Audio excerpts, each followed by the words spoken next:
konten kita tempo hari yang berjudul Meragukan Nasab Habaib itu viral, Ustaz. Oh iya, Rame dan di sana itu komennya itu ada yang positif juga ada yang negatif. Di itu antaranya sudah hal yang biasa. iya, di antaranya yang negatif itu mengatakan bahwa karena Habib di Indonesia ini apa katanya tidak asli katanya, Ustaz.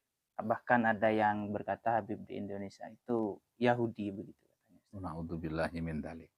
Di situ juga ada yang paling banyak itu karena tidak tes DNA begitu. Eh, dalam konteks ini apakah kita itu harus benar-benar harus tahu secara itu spesifik asal muasal Habib itu secara tes DNA gitu untuk mencintai Ahlul Bait itu, Ustaz? Begini ya, jadi keberadaan Sadah Ba'alawi ini, para sayyid Ba'alawi ini diakui oleh para ulama kesayyitannya tentang status sebagai Dzurriyyatur Rasul. Itu bukan hanya sejak 100 tahun yang lalu, apalagi sejak beberapa tahun yang lalu bukan. Jadi bukan 100 tahun yang lalu, bukan 200 tahun yang lalu, tapi sudah ratusan tahun yang lalu, para ulama tidak pernah mempermasalahkan status dari Sadah Ba'alawi ini tentang status kesayyidannya.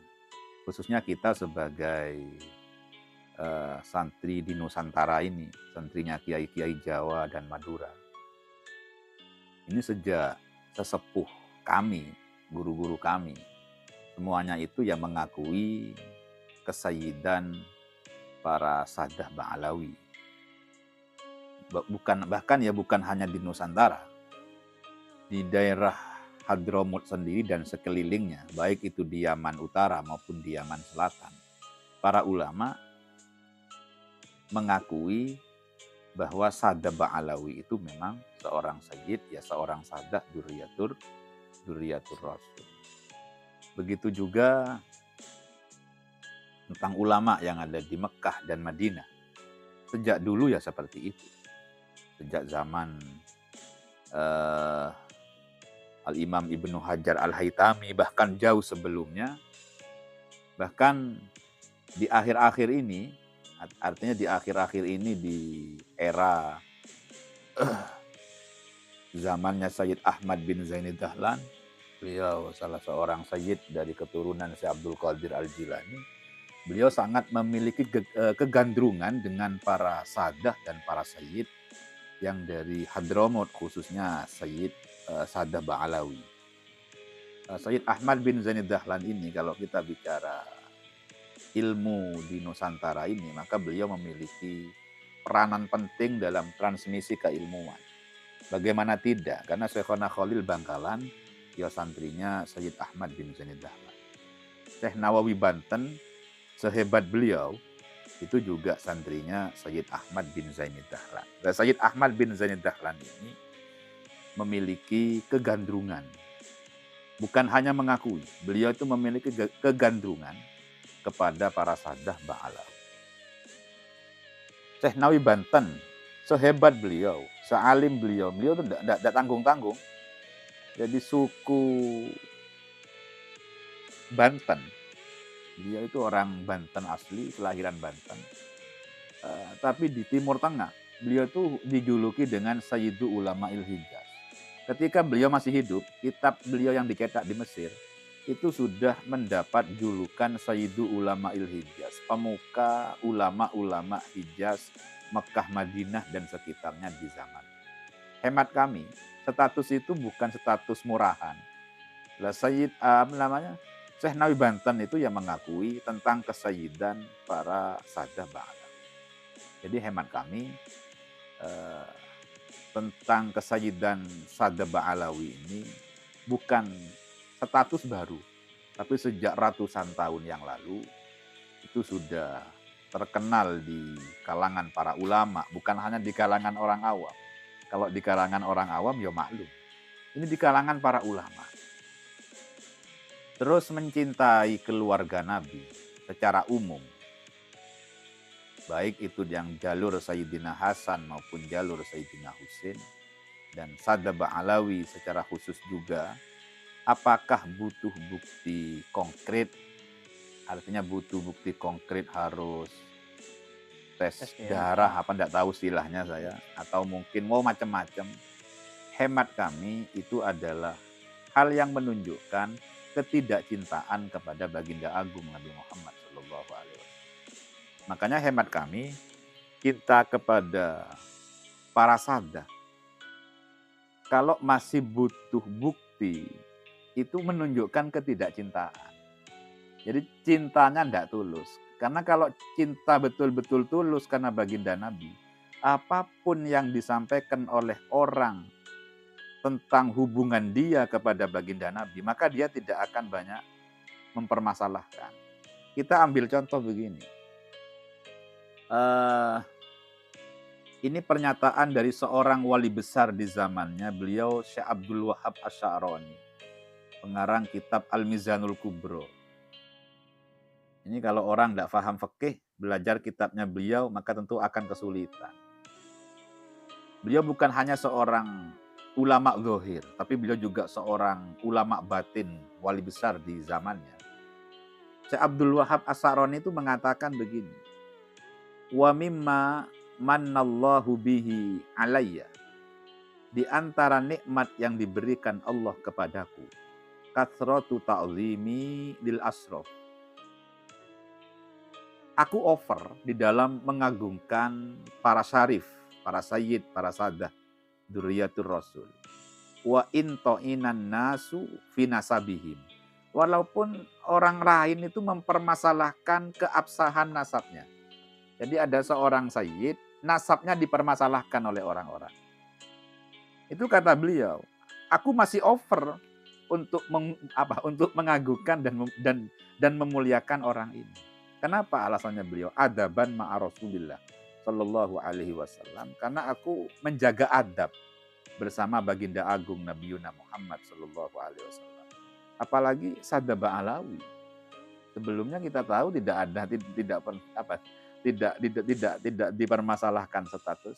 Loh ini kata Syekh Abdul Wahab Asy'arani, walaupun orang itu mempermasalahkan status nasabnya seorang asyraf, aku tetap menjaga perilakuku untuk over di dalam melakukan taklim kepada mereka. Wa ingkanu ala ghairi qadamil istiqomah misla abaihim. Walaupun mereka tidak sama dengan datuk-datuknya perilakunya. Sudah tidak sama dengan datuk-datuknya. Summa aqallu maqami ahadihim indi an u'amilahu bil ijlali wat ta'zim. Kama u'amil naiba misro. Bahkan orang yang paling rendah di mata orang, aku tetap memperlakukan dia dengan penuh pengagungan dan kemuliaan. Sebagaimana aku memperlakukan penguasa Mesir. Karena beliau ini, si Abdul Wahab Asy'arani itu orang Mesir. Wa hadza khuluqun gharib qallama ya'malu bihi minan nas. Kata Syekh Abdul Wahab Asy'arani, perilakuku ini saya kira adalah perilaku aneh, perilaku yang jarang dilakukan oleh orang-orang. Tapi aku syukuri, ini bagian daripada nikmat Allah. Wa'lam anna min jumlati ta'zimina liman dzukir alla natazawwaj amatan wala zaujatan talaquha. Dan di antara bentuk penghormatanku kepada para sayyid, aku tidak pernah menikahi seorang amat, budak, atau seorang wanita yang pernah ditelak oleh mereka. Ila angkol, ini panjang pernyataannya, kita potong. Wa kadzalik la namna'uhum syai'an talabuhu minna walau imamatana.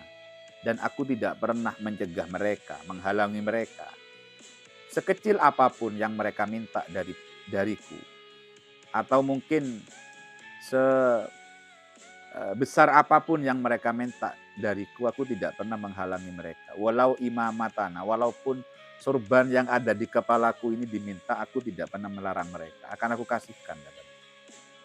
wala nandur ilam ra'atin minasyurafa, dan aku tidak pernah melihat seorang wanita dari golongan para syarifah illa li hajatin syar'iyyah, kecuali memang itu hajat syar'iyyah yang dibutuhkan seperti transaksi jual beli atau mungkin hal lain. Jadi beliau itu betul-betul menjaga adab bersama dengan para dzurriyyatur Rasul sallallahu alaihi wasallam. Di kitab yang lain, Syekh Abdul Wahab As-Sa'roni ini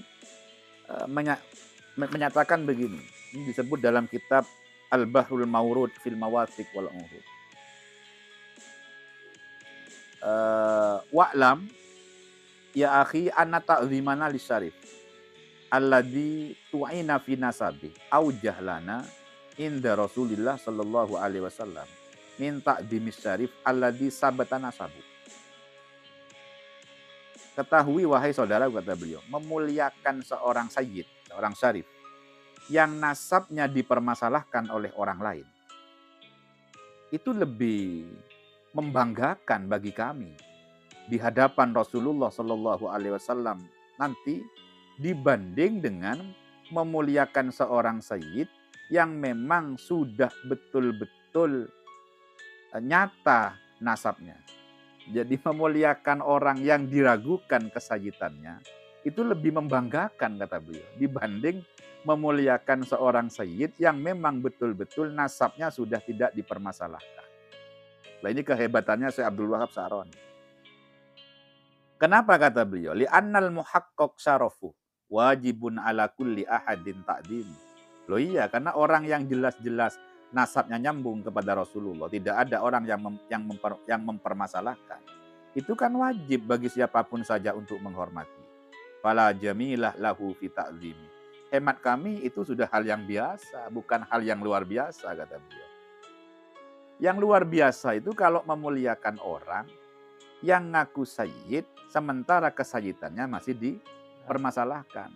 Loh, sedangkan Ba'alawi ini tidak pernah dipermasalahkan oleh orang-orang sebelumnya. Ini kan baru-baru ini saja banyak orang yang mempermasalahkan. 2023. Ya enggak tahu sejak tahun berapa, enggak tahu. Makanya kalau hemat kami, ya kita tetap mengikuti manhajnya para salaf. Sesepuh kita di Nusantara ini bagaimana memposisikan para Ba'alawi sebagai seorang sayyid. Begitu juga para ulama yang keilmuannya sudah tidak diragukan lagi, baik yang ada di Mekah, di Mesir, atau di Yaman dan negara lain. Sampai Syekh Abdul Wahab As-Sa'roni itu begini, memberikan gambaran ini. Wa ta'ammal, coba kamu pikir, kata beliau. Lauja asahsun ila ahadin. Lauja asahsun ila ahadi ashabik. Kalau ada orang datang kepada salah seorang teman kamu.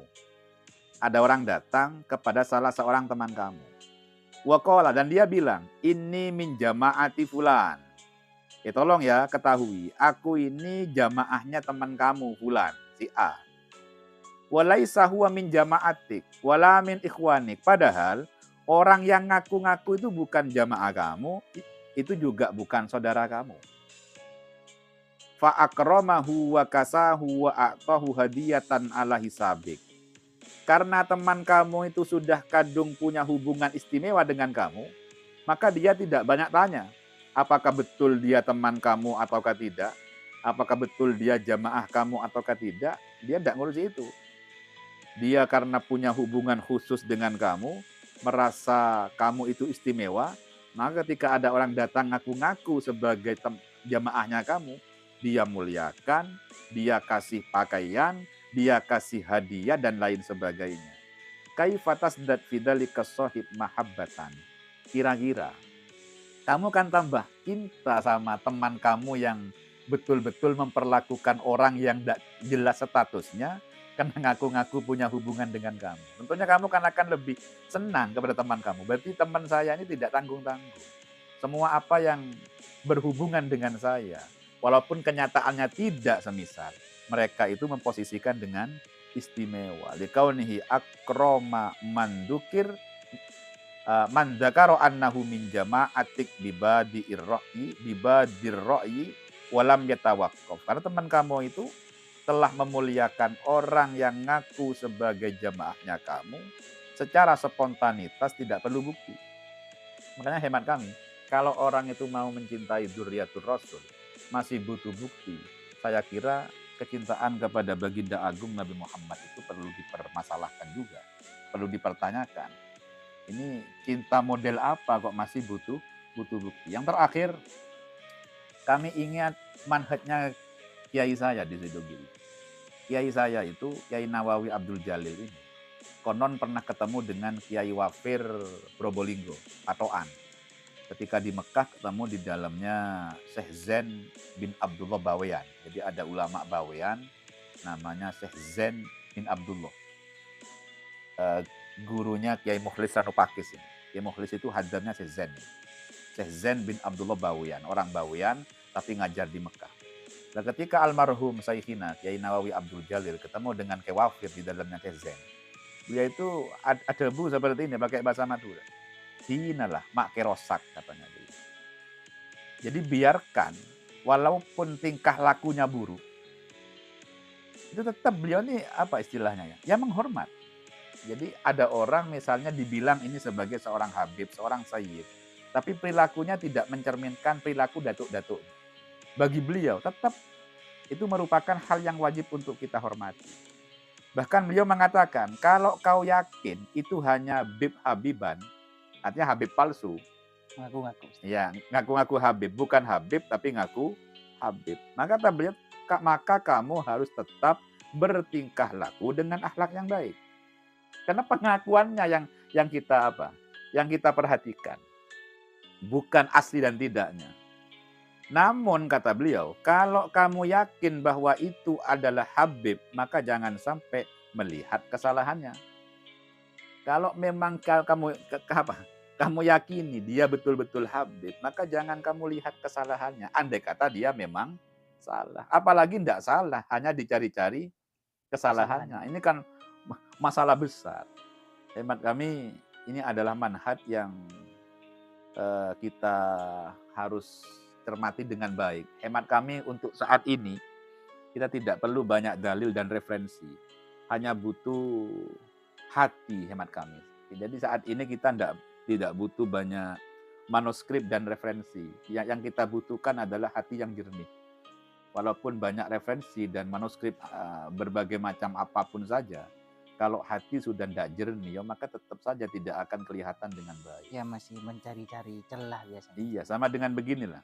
Sama dengan orang sakit mata, bilang di jam-jam 9 pagi, dia bilang, oh matahari hari ini tidak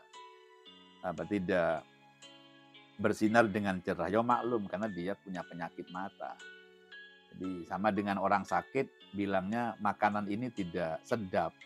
Padahal bumbu dan penyedapnya sudah cukup banyak dikasih. Ya maklum, karena dia punya penyakit. Makanya hemat kami saat ini kita tidak perlu untuk banyak referensi terkait dengan mencintai keluarga Nabi ini. Yang kita perlukan adalah hati yang baik, hati yang insaf, bukan hati yang dipenuhi dengan kedengkian sana sini. Mari kita ya sama-sama menghormat dzurriyyatun Nabi, dan juga kita menghormat para ulama. Karena ulama membawa ilmu Nabi, juga dzurriyyatun Nabi membawa ilmu dan juga membawa darah Nabi Shallallahu Alaihi Wasallam. Hemat kami tidak bisa dipisah-pisahkan. Kiai-kiai zaman dulu itu tidak pernah mengkotak-kotakkan pribumi dan non pribumi, tidak ada. Rencananya seperti itu. Makanya semuanya adalah pewaris para nabi, baik itu para ulama yang tidak punya hubungan darah, mereka adalah pewaris ilmunya Nabi, dan para sayyid, para sadah ini di samping pewaris ilmunya Nabi juga beliau membawa darah mulia, yaitu darah agung baginda Nabi Muhammad Shallallahu Alaihi Wasallam. Makanya sekali lagi kita untuk mencintai tidak butuh bukti, apalagi sekelasnya kita orang-orang awam. Ya sudah, apa salahnya kita mengikuti para salaf dulu? Beliau sudah jelas-jelas keikhlasan dan keilmuannya. Tidak usah ikut yang baru-baru.